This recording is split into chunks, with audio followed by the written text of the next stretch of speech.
आइए तो आज हम बात करते हैं गोविंदा की जुड़ी कुछ खास बातें, क्योंकि अभी आप सोशल मीडिया में खूब ट्रेंड देख रहे होंगे कि गोविंदा ने अब छोटे छोटे काम को भी करना शुरू कर दिया है। मतलब जो कभी 90 दशक में वो बॉलीवुड का नंबर 1 हीरो रहा करता था, वो आज अचानक स्टेज शो क्यों करने लगा, ये तमाम जानकारी मैं आप लोगों के साथ साझा करूंगा।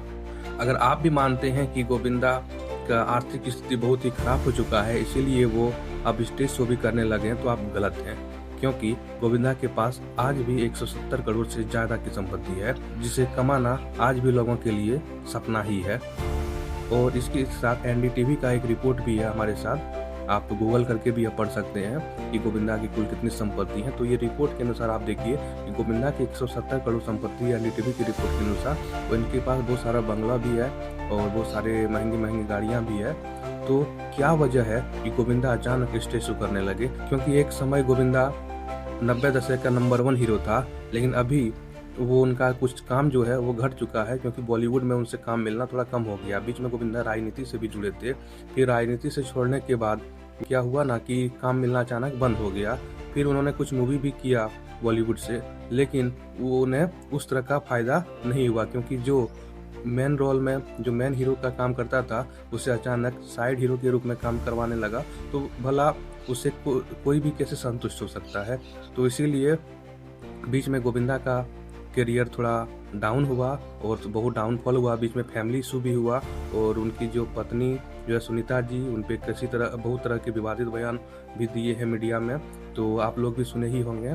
और ऐसे में सुनीता जी ने एक बार ये भी कहा था कि गोविंदा जो है एक अच्छा बेटा है, एक अच्छा भाई है, लेकिन एक अच्छा पति नहीं है। Govinda is a very good son, Govinda is a very good brother, but husband नहीं। मैं तो पहले ही बोला भाई चीची तू मेरा बेटा बन के पैदा होना, पति तू नहीं चाहिए भाई तू। और बीच में उनकी डिवोर्स की भी अफवाह काफी तेज हो गई थी सोशल मीडिया में।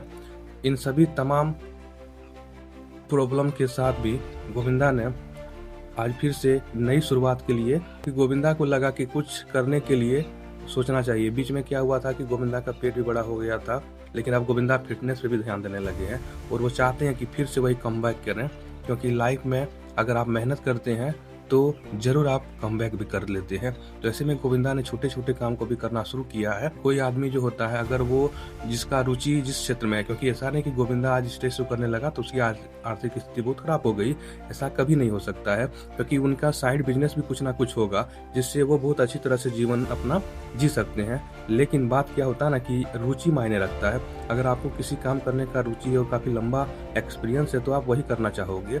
जैसे मुझे लिखने का शौक है, शायरी कविता मैं लिखता हूँ, भले मैं इससे कुछ हासिल कर पाऊँ या ना कर पाऊँ अलग बात है, लेकिन ये मेरा जो शौक है आज है और यह जब मैं बूढ़ा हो जाऊंगा तब भी यह शौक रहेगा, क्योंकि शौक कभी मरता नहीं है। तो गोविंदा के साथ भी यही है, जो नंबर 1 हीरो था तो उन्हें आज भी वही शौक है नाचने गाने एक्टिंग करने का, इसलिए उन्होंने छोटा छोटा काम भी लेना शुरू कर दिया। लेकिन इससे आप उनका संपत्ति और आर्थिक स्थिति खराब नहीं मान सकते हैं।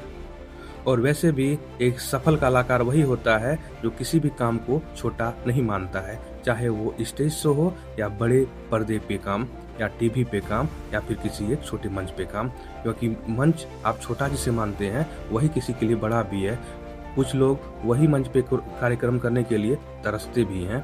तो ऐसे में कोई भी काम छोटा नहीं होता है, और आप अगर ऐसा भावना रखते हैं तो शायद आपका भी डाउनफॉल हो सकता है।